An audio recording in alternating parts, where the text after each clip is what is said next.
नमस्कार दोस्तों, स्वागत है आपका आपके अपने ही परिवार में। एक बार देवी सत्यभामा ने देवी रुक्मिणी से पूछा कि दीदी, क्या आपको मालूम है कि श्री कृष्ण जी बार बार द्रौपदी से मिलने क्यों जाते हैं? कोई अपनी बहन के घर बार बार मिलने थोड़ी ना जाता है। मुझे तो लगता है कुछ गड़बड़ है। ऐसा क्या है जो बार बार द्रौपदी के घर जाते हैं? तो देवी रुक्मिणी ने कहा, बेकार की बातें मत करो, ये बहन भाई का पवित्र संबंध है। जाओ, जाकर अपना काम करो। ठाकुर जी सब समझ गए और कहीं जाने लगे तो देवी सत्यभामा ने पूछा कि प्रभु, आप कहाँ जा रहे हो? ठाकुर जी ने कहा कि मैं द्रौपदी के घर जा रहा हूँ। अब तो सत्यभामा जी और बेचैन हो गईं और तुरंत देवी रुक्मिणी से बोली, देखो दीदी, फिर वहीं द्रौपदी के घर जा रहे हैं। कृष्ण जी ने कहा कि क्या तुम भी हमारे साथ चलोगी?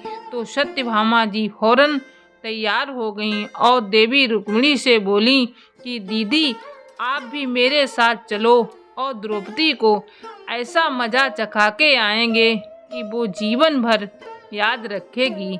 देवी रुक्मिणी भी तैयार हो गईं।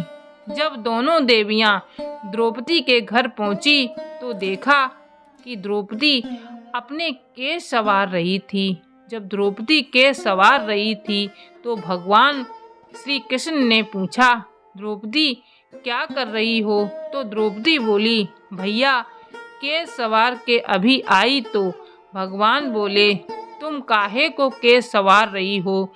तुम्हारी तो दो भाभी आई हैं, ये तुम्हारे केश संवारेंगी। फिर कृष्ण जी ने देवी सत्यभामा से कहा, तुम जाओ और द्रौपदी के सिर में तेल लगाओ, और देवी रुक्मिणी, तुम जाकर द्रौपदी की चोटी करो।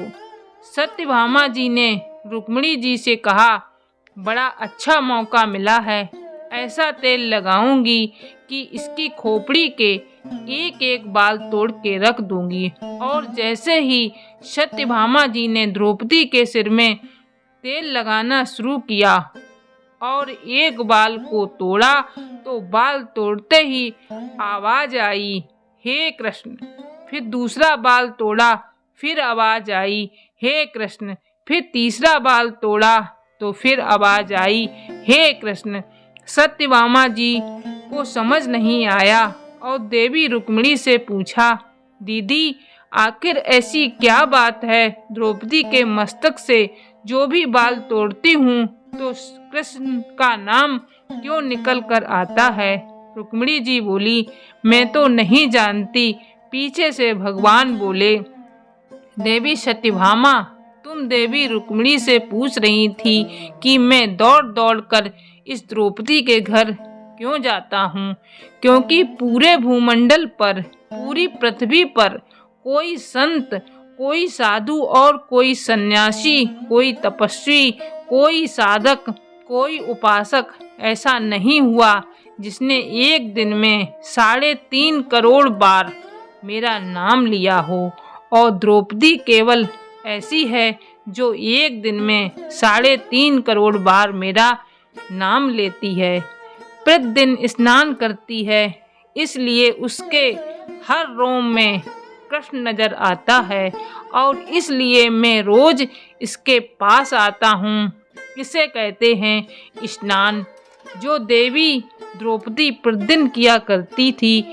हम जो हर रोज साबुन, शैम्पू और तेल लगाकर अपने मन को, अपने तन को स्वच्छ कर लिया है, इसको केवल नहाना कहा गया है। स्नान का मतलब हमारे शरीर में 3.5 करोड़ रोम छिद्र हैं।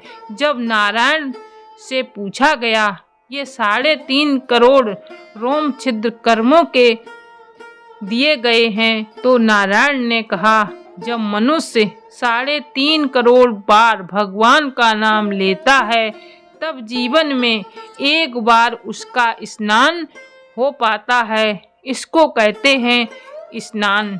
श्री कृष्ण का नाम तब तक जपते रहिए जब तक 3.5 करोड़ बार भगवान का नाम न जप लें। जय श्री कृष्ण, जय श्री राधे कृष्णा।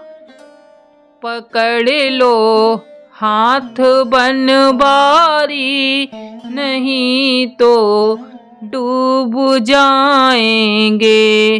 पकड़ लो हाथ। Subscribe to my channel and press the bell icon.